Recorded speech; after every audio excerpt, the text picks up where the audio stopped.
Good morning, students of class 11 physical education. Unit 6 and topic is adventure sports. First is rock climbing. So students, rock climbing is an activity in which participants climb up, down or across natural rock formations or artificial rock walls. The goal is to reach the summit of a formation or the end point.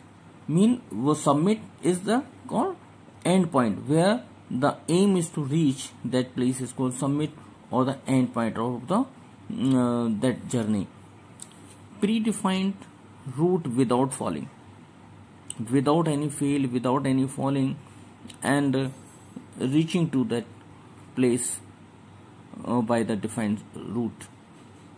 To successfully complete the climb, one must return to the base on the route safely. Due to the length of extended endurance required, accidents are more likely to happen on descent than ascent, especially on the larger multiple pitches. Rock climbing competitions have the objectives of their either completing the route in the quickest possible time or attaining the farthest point on an increasingly difficult route. Scrambling, another activity involving the scaling of the hills and similar formations, is similar to rock climbing. So rock climbing is recognized by International Olympic Committee as a sport.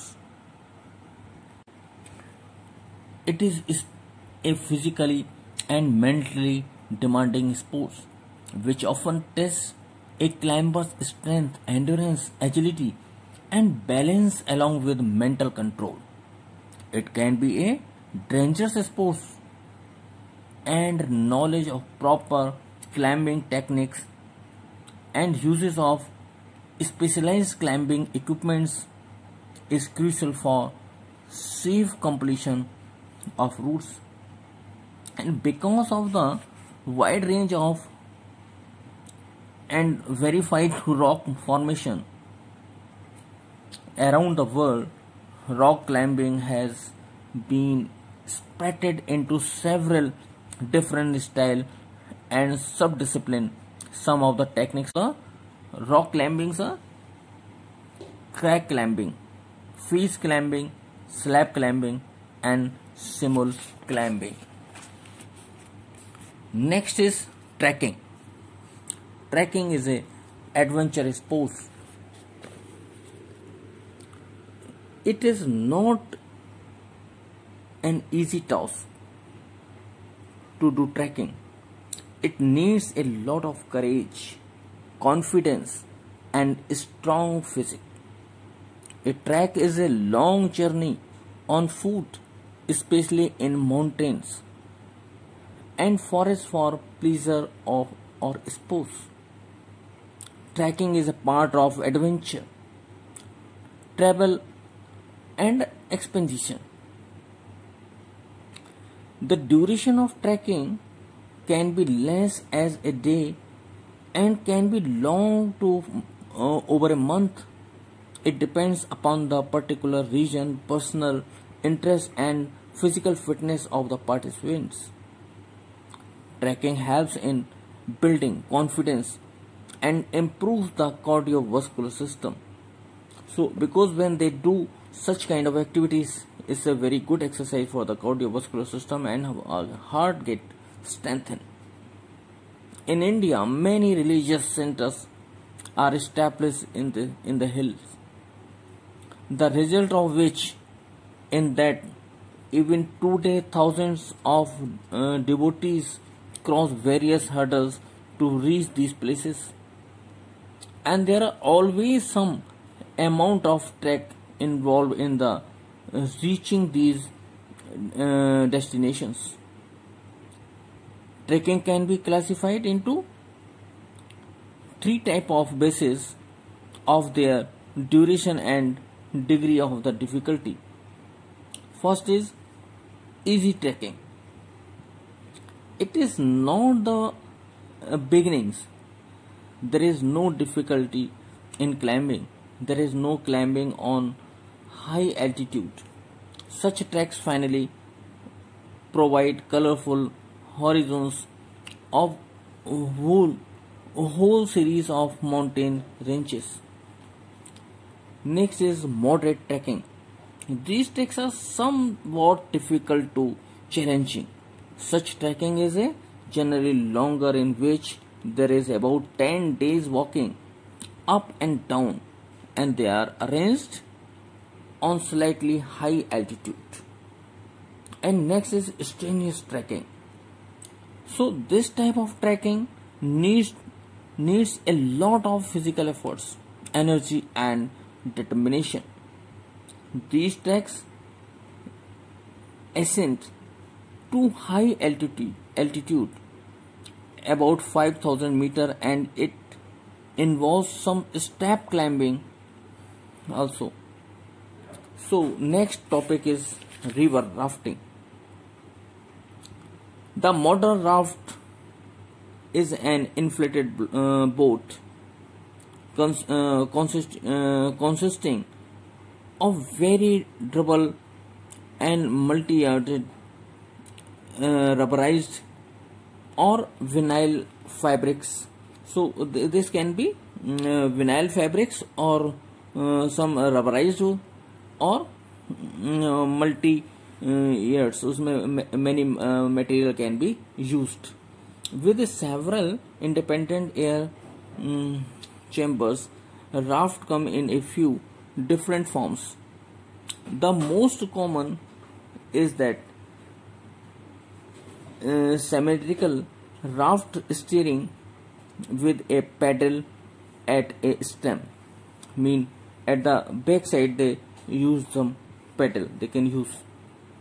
Rafting or white water rafting is a challenging recreational outdoor activities of using an inflated raft to navigate a river of or other bodies of water. This is often done on wide water or different degrees of rough water. In order to thrill and excite the raft passengers, the development of this activity as a leisure sport has become popular since the mid of 1970s, evolving from individuals and paddling 10 feet about 3 meter raft with the double bladed paddles to multi-person raft propelled by single black paddles and stated by the tour guide at the stream. So that can be single paddling or double paddling. If people are in more than one, then double paddling also can be used for that. Some of the techniques are there of rafting. One is punching. Raft carry great movement and on rivers hurdles that are dodged by canoes or kayaks are often punched by raft. This involves the rafting crew paddling the raft to give it enough speed to push through the hydraulic without getting stopped. Mean with बिना रुके हुए उसको paddling के through उसको speed देना और जिससे कि कोई बीच में दिक्कत ना आए और वो आराम से आगे उसके बढ़ते रहे. High sliding. It is a raft is caught in hydraulic, it will often quickly go sideways. In order to stop the raft flipping on its inside edge, the rafter can climb to the side of the raft and furthest downstream, which will also be a side of the raft highest in the air leading to its name. In this position, the rafters may be able to use the draw stroke to pull the raft out of the head. Next is capsizing. Capsizing is एक kind of like पानी में नाव का पलट जाना during the rafting. So there is some form of that dump truck. Dump truck is rafter inheld stable craft because of their size and low center of mass, and often they will shed gear of the passengers before they actually capsize. In the industry, if raft dump some or all its passengers but remains upright, it is said they have dump truck. उसमें boat पलट जाती है लेकिन उसके बाद भी passengers नहीं गिरते हैं because they are tied with that and they come back again. Next is taco. It is a raft, is soft, underinflated. It may taco to reverse taco. Raft are said to have tacoed if the middle of the raft buckles and the front of the raft touches or nearly touches the back of the raft. Next is downstream flip. A raft capsizes after encountering an obstacle, i.e. rock and feature like a hydraulic or over another raft. These objects are mainly stationary or possible surfing in the hydraulic level. When person is doing rafting, rafter are doing rafting, उस समय वो किसी rock से, किसी hydraulic उससे equipment से या दूसरी राफ्ट से टकरा जाए, है ना, तो इस तरह के जो उसमें प्रॉब्लम आती हैं, that is called down stream flip. Next point is री writing. Flip line. The flip line is touches technique in mostly used commercial rafting where perimeter line on the raft standing on top and the upside down raft, they will hold the line and lean to the opposite side from where the flip line is attached, rewriting the raft. Knee flipping. This is capsizing rafts that are small enough with a little or no gear attached can be knee flipped. This involves the rafter holding the webbing on the underside of the raft and pushing their knees into the outer tube and then lifting their body out of the water. So students, next topic is mountaineering. Mountaineering is activity of climb up of the mountain side in hope of reaching the top.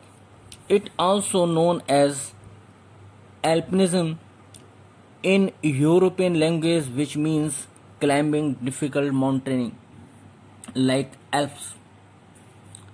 It has now become a sports hobby profession. Mountaineering began as attempt to reach to the highest point or climbing in the unclimbed big mountaineering. And mountaineering involves many activities like snow or ice rock climbing, snow camping, backpacking, etc. So, technique of mountaineering in snow.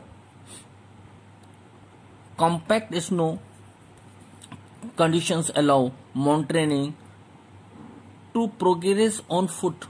Frequently, crampons are required in travel efficiently over snow and ice. And crampons have 18 to 14 spikes and are attached to the a mountaineer boots.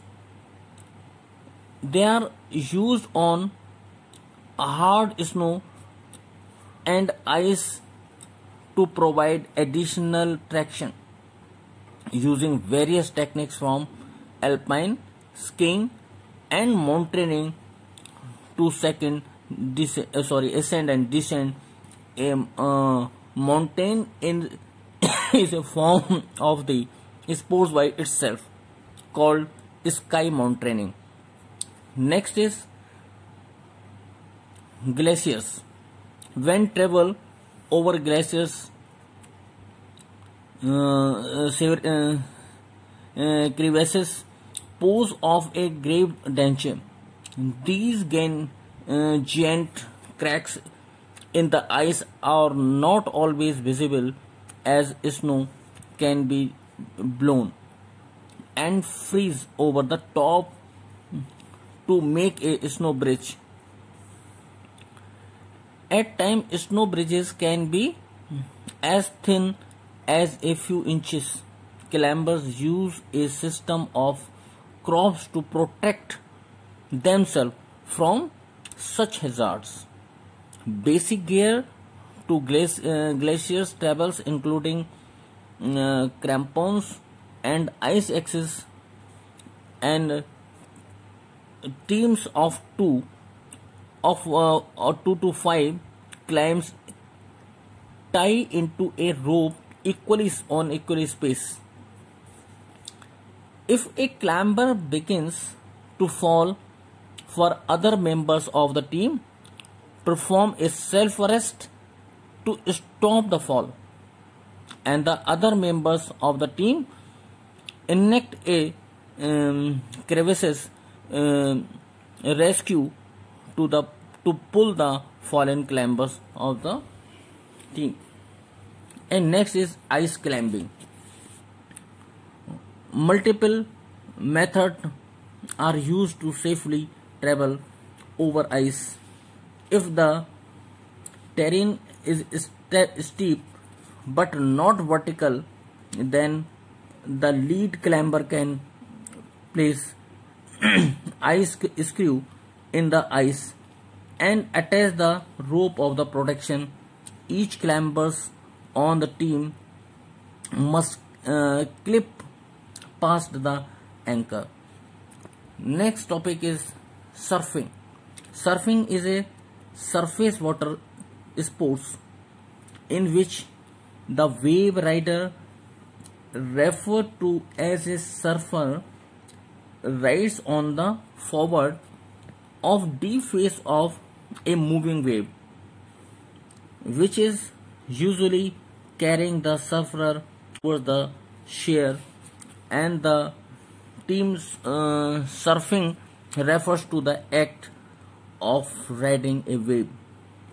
Next is paragliding. Paragliding is a recognized recreational and competitive adventure sports of flying.